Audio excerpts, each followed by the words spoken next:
जय हिंद दोस्तों, कैसे आप सब। उम्मीद करता हूँ आप सब ठीक होंगे।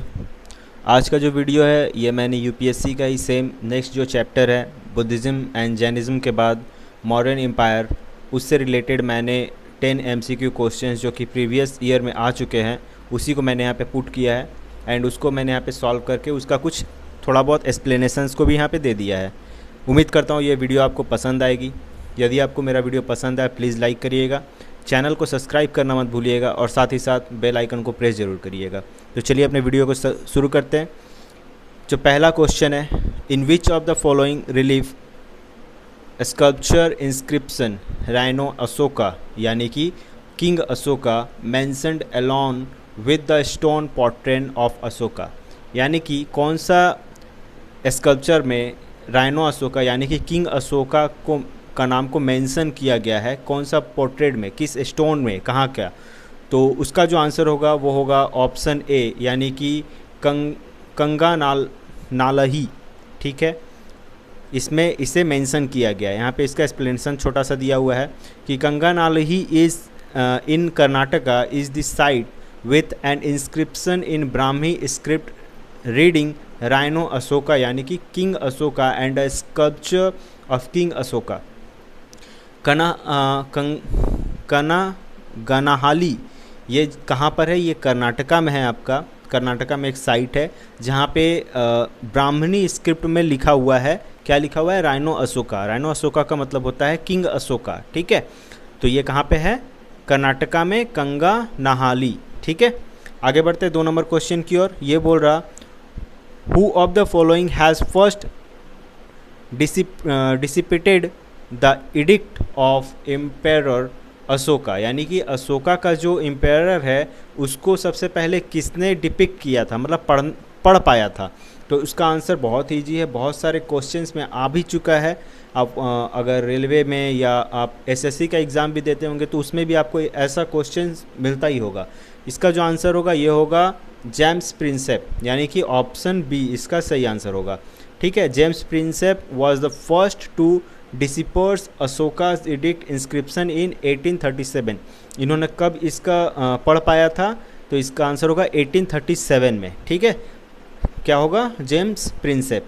ठीक है, आगे बढ़ते 3 नंबर क्वेश्चन की ओर। ये बोल रहा, with reference to the art and archaeological history of India which one among the following was made earliest, यानी कि इन 4 ऑप्शंस में से सबसे पहला कौन सा आर्कोलॉजिकल साइट था, आर्कोलॉजिकल आर्तंट था जो सबसे पहले बना था। ठीक है, क्या क्या ऑप्शन है? Lingaraj temple of at Bhubaneswar, दूसरा है rock cut elephant at Dhauli, तीसरा है rock cut monument at Mahabalipuram and चौथा है बराहा इमेज एट उदयगिरी। इसका जो सही आंसर होगा ऑप्शन बी, इसका करेक्ट आंसर होगा रॉक कट एलिफेंट एट धावली। ठीक है, यहाँ पे देखिए एक्सप्लेनेशन में क्या दिया हुआ है कि Lingaraj temple at Bhubaneswar was created in 11th AD, यानी कि 11वीं शताब्दी में लिंगराज टेम्पल जो है ये भुवनेश्वर में बनाया गया था। और rock cut monument at Mahabalipuram जो है वो 7वीं शताब्दी में बनाया गया था। ठीक है, 7th century AD में। At Udayagiri it is 5th century AD creation, और जो उदयगिरी का बरहा इमेज है ये 5th century AD में क्रिएट हुआ था। और जो लास्ट जो बचा rock cut edict at Dhauli, ये जो है क्रिएट हुआ था कब? अशोका के रीजन में। कब? मतलब 272 BC से लेकर 231 BC के समय काल में, मतलब ये बहुत ही पुराना है। तो इन चारों में से सबसे पुराना कौन सा होगा? Rock cut elephant at Dhauli इसका आंसर होगा। ठीक है, आगे बढ़ते 4 नंबर क्वेश्चन की ओर। ये बोल रहा, the ancient Indian play Mudra Raksha of Vishakhadatta has its subject as, जो विशाखादत्ता का जो प्ले है मुद्रा रक्षा वो किस चीज़ पर इसे बनाया गया है, किस चीज़ के ऊपर प्ले किया गया है इसे। ठीक है, तो इसका जो आंसर होगा ये होगा आपका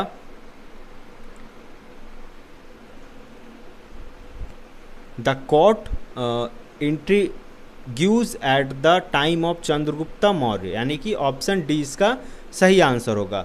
इसका देखिए एक्सप्लेनेशन क्या दिया हुआ है कि द मुद्रा रक्षा is is a Sanskrit lecture play by Visakha Datta that narrated the ascents of the King Chandragupta Maurya. इनका समय काल कब से कब था? 324 बीसी से लेके 297 बीसी तक का, ठीक है। कहाँ पर? भारत में। तो इसका सही आंसर क्या होगा? ऑप्शन डी, यानी कि the court introduce at the time of Chandragupta Maurya, ठीक है। मतलब ये चंद्रगुप्त मौर्य का जो शासनकाल है उसके बारे में ये जानकारी दे रहा है, ठीक है। आगे बढ़ते हैं। 5 नंबर क्वेश्चन बोल रहा, the Ashokan major edict which tell us about the Sangam kingdom includes rock edict, यानी कि जो अशोका का मेजर एडिक्ट जो था उसमें और कौन सा संगम एडिक्ट के साथ साथ और कौन, मतलब किस किंगडम के बारे में जानकारी मतलब मिलता है? संगम डायनेस्ट जो किंगडम है उसका जानकारी कौन सा रॉक एडिक्ट में पाया गया था? तो इसका जो आंसर होगा वो होगा आंसर ऑप्शन सी, यानी कि 2 and 8, ठीक है। सॉरी 2 and 13, 2 and 13 में इसे पाया गया था। क्या है इसका explanation? These edicts are preceded chronologically by the minor rock edicts. The 2 and 13 rock edicts mentioned the southern kingdom of Chola, Pandyas, Satyaputra, Karalaputra and Thambipani. इन लोगों का जो जानकारी मिलता है ये 2 and 13 रॉक एडिक्ट जो अशोका का था उसमें इनका जानकारी प्राप्त होता है। आगे बढ़ते 6 नंबर क्वेश्चन की ओर। ये बोल रहा, विच of the following ancient Indian records is the earliest royal order to preserve food grains to be utilized during the crisis in the country. यानी कि जो इंडिया का जो रॉक रिकॉर्ड है एंशियंट इंडिया का, इसमें कौन सा रॉयल ऑर्डर ये बताता है कि भारत में जो है फूड ग्रेन का बहुत ही ज़्यादा क्राइसिस हुआ था, ठीक है। किसके समय काल में, ठीक है। तो वो कौन सा चीज़ होगा? इसका मतलब इसका आंसर क्या होगा? तो इसका आंसर होगा सौगारा कॉपर प्लेट। ए इसका आंसर सही होगा, ठीक है। इसका एक्सप्लेनेशन देखते हैं। Sohgaura copper plate is the ancient Indian record which is earliest royal order to preserve food grains to be utilise during the crisis in the country. यानी कि ये जो सौगारा कॉपर प्लेट जो होता था ये एक ऐसा रॉयल ऑर्डर होता था जिसमें जब फूड का जब क्राइसिस होता था तो इसमें फूड को प्रिजर्व करके रखा जाता था कि यदि अगर देश में कभी फूड का क्राइसिस होता है तो इससे हम लोग उसको इस्तेमाल कर सकते हैं, ठीक है। आगे बढ़ते हैं 7 नंबर क्वेश्चन की ओर। ये बोल रहा, which one of the following addict mentioned the personal name of Ashoka, यानी कि अशोका का जो पर्सनल नाम था वो कौन सा रॉक एडिक्ट में दिया गया था? कहाँ का रॉक एडिक्ट में दिया गया था? तो इसका आंसर होगा मास्की, यानी कि ऑप्शन डी इसका सही आंसर होगा। मास्की में अशोका का जो पर्सनल नाम था, मतलब अशोका जो था वो लिखा हुआ था, ठीक है। इसका एक्सप्लेनेशन देखते हैं कि मास्की इंस्क्रिप्शन एट रायचूर, ये कहाँ है? रायचूर द्वाब में है, in Karnataka. Mentioned his personal name Devanam Priyadarshi, ठीक है। क्या नाम था? Devanam Priyadarshi. Maski derives its name from Mahasangha. The site came into prominent with the discovery of a minor rock edict of European emperor Ashoka by C Beadon in 1915, ठीक है। आगे बढ़ते 8 नंबर क्वेश्चन की ओर। ये बोल रहा, which one of the following script of ancient India was written from left to right. आप अगर मेरे वीडियो को फॉलो करते हैं, अगर आप मेरे वीडियोस को रोज़ देखते हैं तो आपको मालूम पड़ेगा कि ये जो क्वेश्चन अभी आया है ये पिछले 2-3 वीडियोस में भी ये क्वेश्चन रिपीट हुआ है। इससे ये समझ में आता है कि इस टाइप का जो क्वेश्चन है यूपीएससी लेवल के साथ साथ और भी अदर्स एग्ज़ाम में पूछे जाते हैं, ठीक है। तो इसका जो सही आंसर होगा ये क्या होगा? ऑप्शन डी, यानी कि खरोष्टी इसका सही आंसर होगा, ठीक है। क्या लिखा है? Kharosthi is the script of ancient India which was written from right to left, right से लेफ्ट में लिखा जाता था। The Kharosthi script was a writing system originally developed in present day northern Pakistan sometimes between the 4th and 3rd century BC। Kharosthi मतलब right to left का मतलब, अगर आप उर्दू कैसे लिखते हैं, राइट टू लेफ्ट, इधर से ऐसे जाता है ना, तो उस तरह का जो स्टाइल होता था उसको खरोष्टी बोला जाता था उस टाइम, ठीक है। आगे बढ़ते हैं 9 नंबर क्वेश्चन की और। ये बोल रहा, which one of the following statement regarding Ashokan stone pillar is incorrect. यहाँ पे बोल रहा है अशोक का जो रॉक एडिक्ट का जो स्टाइल था उसमें कौन सा इनकरेक्ट है ये आपको बताना है। पहला है दीज आर हाईली पॉलिश्ड, तो उनका जो रॉक एडिक्ट होता था वो पूरा हाईली पॉलिश्ड होता था, तो ये तो सही है, ये इनकरेक्ट नहीं हो सकता। दूसरा दीज आर मोनोलिथिक, वो मोनोलिथिक भी होते थे, ये भी सही है।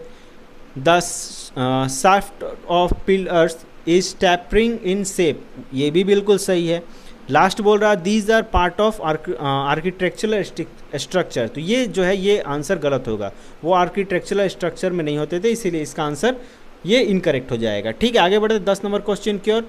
ये बोल रहा the name by which Ashoka is generally referred in to in his inscription is, मतलब उनका इंस्क्रिप्शंस में अशोका को जनरली किस नाम से नाम दिया गया, अशोका कौन सा नाम दिया गया है, तो इसका आंसर होगा प्रियदर्शी। ऑप्शन डी इसका सही आंसर होगा। उनका इंस्क्रिप्शंस में क्या नाम दिया गया उनका, प्रियदर्शी। ठीक है, Priyadarshi was an honorific epithet used by the Indian Emperor Ashoka is in his inscriptions। ठीक है, प्रियदर्शी। सो ये टोटल 10 क्वेश्चंस थे जो कि मौर्यन एम्पायर से प्रीवियस जो 1995 से लेकर 2019 के बीच में इससे रिलेटेड क्वेश्चन आए हैं। अगर इससे मैं थोड़ा सा एनालिसिस करूँ तो ये समझ में आता है कि मौर्यन एम्पायर से बहुत ही कम क्वेश्चंस आया है पिछले लगभग 10 सालों में या 15 सालों में, बिकॉज आप टोटल अगर क्वेश्चन देखें तो सिर्फ 10 ही क्वेश्चन मुझे मिला प्रीवियस ईयर के जो कि मौर्यन एम्पायर से कलेक्ट हुए हैं। ठीक है, तो इसका मतलब ये नहीं कि इसको हम तैयार नहीं करेंगे, इससे भी रिलेटेड हम पढ़ाई करेंगे। सो उम्मीद करता हूँ ये वीडियो आपको पसंद आया होगा, कुछ ना कुछ आपको नॉलेज ज़रूर मिला होगा। यदि आपको मेरा वीडियो पसंद आया प्लीज़ लाइक करिएगा एंड सब्सक्राइब करना मत भूलिएगा। आज के लिए इतना ही। जय हिंद, जय भारत।